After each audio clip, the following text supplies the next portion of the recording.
اهلا. النهارده هنتكلم على خبر الناس اللي بتعرف تعمل فلوس من الاستثمار بيهتموا بيه جدا، وانت غالبا زي كده او زيي الخبر ده بيمر عليك من غير ما تاخد بالك او تركز معاه. في الفتره اللي فاتت كل شويه كنا بنسمع هو البنك المركزي هيقلل الفايده، هيسيب الفايده، هيعلي الفايده. النهارده هنستغل ان البنك المركزي قلل الفايده ب 2.4%، ودي اول مره يقلل الفايده من 4 سنين ونص. ان احنا نشرح اكتر الموضوع ده وبيأثر ازاي على استثماراتك وبيأثر ازاي على حياتك. قبل ما نبدا مش هضيع وقتك واشرح لك يعني ايه فايده، بس انا هطلب منك انك تبتدي تبص على الفايده من منظور تاني. في منظور كده ان الفايده دي هي the price of money، سعر الفلوس. يعني ايه؟ يعني يوم لما بتستلف فلوس بتدفع عليها فايده، ده الثمن اللي انت بتدفعه. يوم لما بتحط فلوسك في حته بتاخد عليها فايده، ده الفلوس اللي انت بتاخدها. غالبا انت عارف ان الجهه المسؤوله عن تحديد الفايده هي البنك المركزي. ليه؟ لان من اهم مسؤوليات البنك المركزي ده هو الجهه اللي بتنظم كل البنوك او مسؤول عن كل البنوك في مصر. من اهم مسؤوليات البنك المركزي انها تسيطر على تضخم نسبه الغلاء بتاعه الاسعار في البلد. ومن اهم التولز او الوسائل اللي البنك المركزي ممكن يستخدمها علشان يحافظ او يسيطر على التضخم هو سعر الفايده. بمنتهى البساطه لو سعر الفايده عاليه انت هتقول لا ده انا احط فلوسي في البنك واعمل الفايده الكويسه ديت، فبالتالي ده بيأثر على قدرتك انك تشتري حاجات. والعكس صحيح، فلما البنك المركزي يقلل الفايده تقول لا انا مش هحط فلوسي في البنك، انا هيبقى معايا فلوس اكتر اشتري بيها حاجات اكتر. لما انت تكون عايز تشتري حاجات اكتر الطلب على المنتجات تزيد، وبالتالي الشركات يقدروا يغلوا من اسعارهم. هتقول لي يعني هو الموضوع سهل قوي كده؟ هقول لك تعالى ناخد مثال امريكا قبل الكورونا كان نسبه التضخم فيها اقل من 2%، نسبه العائد او نسبه الفايده فيها اقل من 2%، وده اللي كان متعودين عليه في امريكا بشكل عام. جه الكورونا كله قاعد في البيت، طلب قل جدا، الاقتصاد ابتدى ينام، لدرجه حتى كمان ان الاسعار بقت بالسالب. يعني التضخم بدل ما الاسعار بقت بتزيد الاسعار بقت بتنزل. ايه الوسيله اللي مع البنك الفيدرالي ان هو يعملها علشان يبتدي ينشط من الاقتصاد؟ قام قلل السعر الفايده ل 0%. اللي حصل الناس قالت بدل ما نسيب فلوسنا في البنك تعالى ناخد الفلوس ونبتدي نشتري بيها حاجات. الطلب زاد. على اخر 2021 الزياده في الاسعار بقت 7%، وده اكتر بكتير من اللي الامريكان متعودين عليه. ده اكتر نسبه تضخم في اخر 40 سنه. فالبنك الفيدرالي هيعمل ايه؟ ايه الوسيله برضو اللي معاه علشان يقلل من التضخم؟ ان يبتدي يزود الفايده عشان الناس تبتدي تحط تاني فلوسها في البنك. قام قال لك من اول مارس 2022 انا هبتدي في السياسه ان انا اعلي من سعر الفايده لحد ما وصلت سعر الفايده لحد 5.4%. لو جينا بصينا على مارس 2025 نسبه التضخم في امريكا قلت ل 3.5%، ففعلا زياده في الفايده ادت الى ان التضخم يقل في امريكا. طب ما تيجي نرجع تاني لمصر، هل نفس الحاجه دي شفناها في مصر؟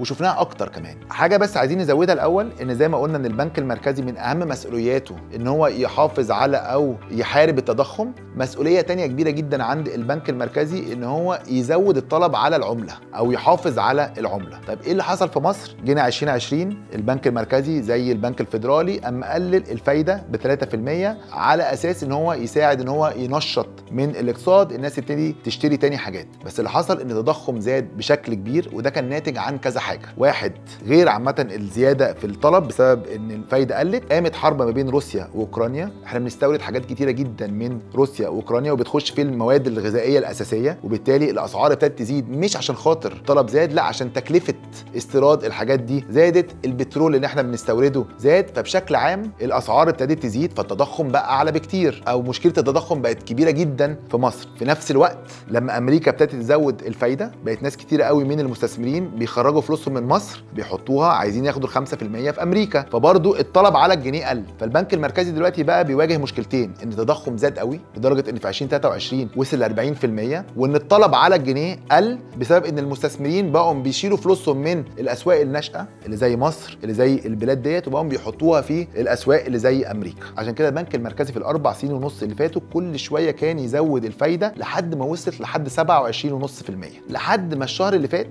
قالوا ايه ده التضخم في مصر يعني النسبه او الوتيره اللي الاسعار بتزيد فيها ابتدت تقل. فساعتها الناس ابتدت تتوقع ان كده البنك المركزي ممكن يبتدي يعكس السياسه بتاعته، وبدل ما هو بيزود الفايده لا انا نبتدي نتوقع ان البنك المركزي يبتدي يقلل الفايده. عشان كده لما البنك المركزي اعلن ان هو قلل الفايده ب 2.4% السوق والناس استقبلت الخبر دوت بطريقه كويسه. ليه؟ لان هو لما البنك المركزي قلل فعلا الفايده فده كانت رساله ان ممكن يكون سياسه البنك المركزي هتتغير في الفتره الجايه، وهيبتدي يبقى في سلسله من ان هو يقلل من سعر الفايده. وده ياخدني للحتتين الجايين اللي عايز اتكلم فيها معاكم. واحد، توقعات ايه فعلا لسعر الفايده والتضخم، واثنين ليه ده مهم جدا مش بس على استثماراتك بس كمان على حياتك الشخصيه. سالنا عمرو الالفي هو ايه توقعاته بالنسبه لسعر الفايده في مصر من النهارده لحد 2028، وايه توقعاته بالنسبه للتضخم، زي ما احنا قلنا ان في علاقه ما بين الفايده والتضخم. عمرو الالفي هو مدير البحوث في رامبل، ورامبل هي منصه بتديك توصيات ازاي تستثمر. عمرو الالفي متوقع ان السنه دي اللجنه هتقلل تاني الفايده ب 4%، عشان برضه تبقوا عارفين في لجنه من البنك المركزي بتجتمع كل 6 اسابيع علشان يناقشوا هنعمل ايه في موضوع الفايده. وكمان متوقع ان في 2026 و2027 و2028 كل سنه اللجنه تقلل الفايده ب 4% تانيين. عمرو الالفي كمان متوقع ان نسبه التضخم هتقل من 13% او 13.6% ل 6% في 2028. تاني نسبه التضخم دي معناها الاسعار بتغلب قد ايه؟ هتقولي بس ده بالظبط عكس كل اللي احنا كنا بنقوله، ان احنا كنا بنقول البنك المركزي لما بيقلل الفايده الناس بيبقى معاها فلوس اكتر، الطلب بيزيد، الاسعار بتزيد،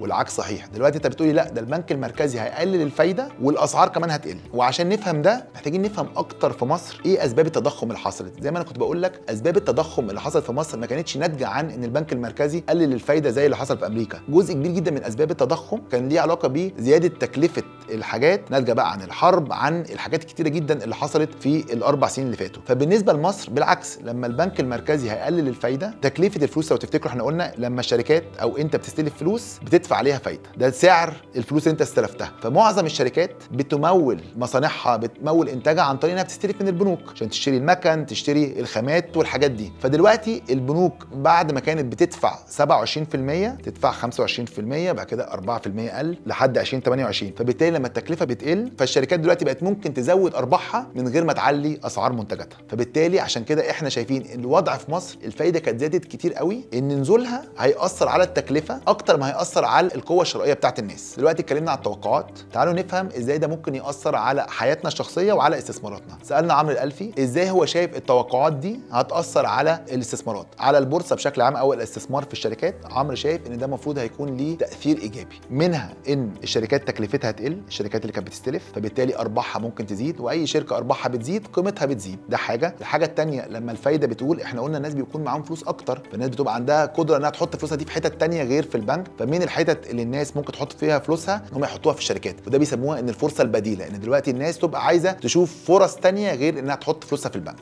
على قطاع العقارات، قطاع العقارات دوت من اكتر القطاعات المعتمده على التمويل من البنوك انها تبني او انها تطور من المشاريع بتاعتها. فبالتالي برضو لما الفايده هتقل التكلفه هتقل، وده المفروض يكون ليه تاثير ايجابي على الشركات او المطورين العقاريين ان هم فعلا يعرفوا يبنوا ويطوروا مشاريعهم بتكلفه اقل. انا من الحاجات اللي انا مقتنع ان البني ادم ممكن يستلف عشانها هو ان انت عشان تشتري عقار تسكن فيه، او تشتري عربيه تروح بيها شغلك او تقضي بيها مشاويرك المهمه. فبرضو لما الفايده تقل سعر او تكلفه ان انت تستلف فلوس عشان تشتري شقتك بتبقى اقل، فده برضو ممكن يزود من الطلب على العقارات. بشكل عام عمرو شايف ان الفايده تقل ده هيبقى ايجابي على كل القطاعات. القطاع اللي عمرو شايف ممكن يبقى فيه ضغوط شويه على ارباحهم هو قطاع البنوك. لو عايزين برضو نلخص انا كحياتي هيأثر عليا ازاي سعر الفايده ده هتقل، واحد المفروض ان تكلفه المنتجات هتقل، فبالتالي لما التضخم يقل مش هنلاقي الاسعار بتزيد قوي كده. لو انا عايز استلف عشان خاطر اجيب شقه او اجيب عربيه المفروض ان التكلفه دي بتقل، ودلوقتي كمان بقى عندي القدره ان انا استثمر في حاجات تانية، مفروض يبقى تخفيض الفايده دوت ايجابي بالنسبه لهم. اخر حاجه عايز اقولها، الاوقات اللي احنا فيها دي غالبا الغني بيبقى اغنى واللي معهوش فلوس بيبقى افقر. ليه؟ لان الاوقات اللي فيها تذبذبات جامده جدا زي دلوقتي تكلفه انك ما تبقاش فاهم ايه اللي بيحصل بتبقى عاليه جدا. مهم جدا جدا جدا انك تبقى ملم باللي بيحصل وفاهم ايه اللي بيحصل، وقراراتك اللي بتاخدها تبقى مبنيه عن فهمك لدوت. في اوقات بتعدي بتبقى الدنيا هاديه مفيش مشكله، تضخم قليل، سعر الفايده قليل، ساعتها مش فارقه انت فاهم ايه اللي بيحصل ولا لا. بس في اوقات زي الاوقات اللي احنا فيها دلوقتي مهم جدا انك تبقى فاهم. زي ما احنا قلنا النهارده ان معظم القرارات الاقتصاديه بتاثر على حياتك الشخصيه، فهي مش بس قرارات بتاثر على الشركات، بتاثر على المحللين الاقتصاديين او المستثمرين، هي بتاثر عليك انت شخصيا. فوقت زي دوت مهم جدا جدا جدا تبقى فاهم ايه اللي بيحصل، فاهم عامه ايه الظروف اللي بتخلي صاحب القرار ياخد القرار دوت، وايه تبعيات القرار دوت. احنا في ثاندر مؤخرا ده جزء كبير جدا من اللي احنا بنحاول نعمله. عندك الفيديو دوت، عندك فيديو كنا عملناه عن الجمارك في امريكا، عندك حاجات كتيره جدا هتلاقيها تحت في الديسكريبشن. ده اهم وقت تبقى مركز، مهم جدا الوقت اللي احنا فيه دوت تبقى مركز وفاهم ايه اللي بيحصل حواليك.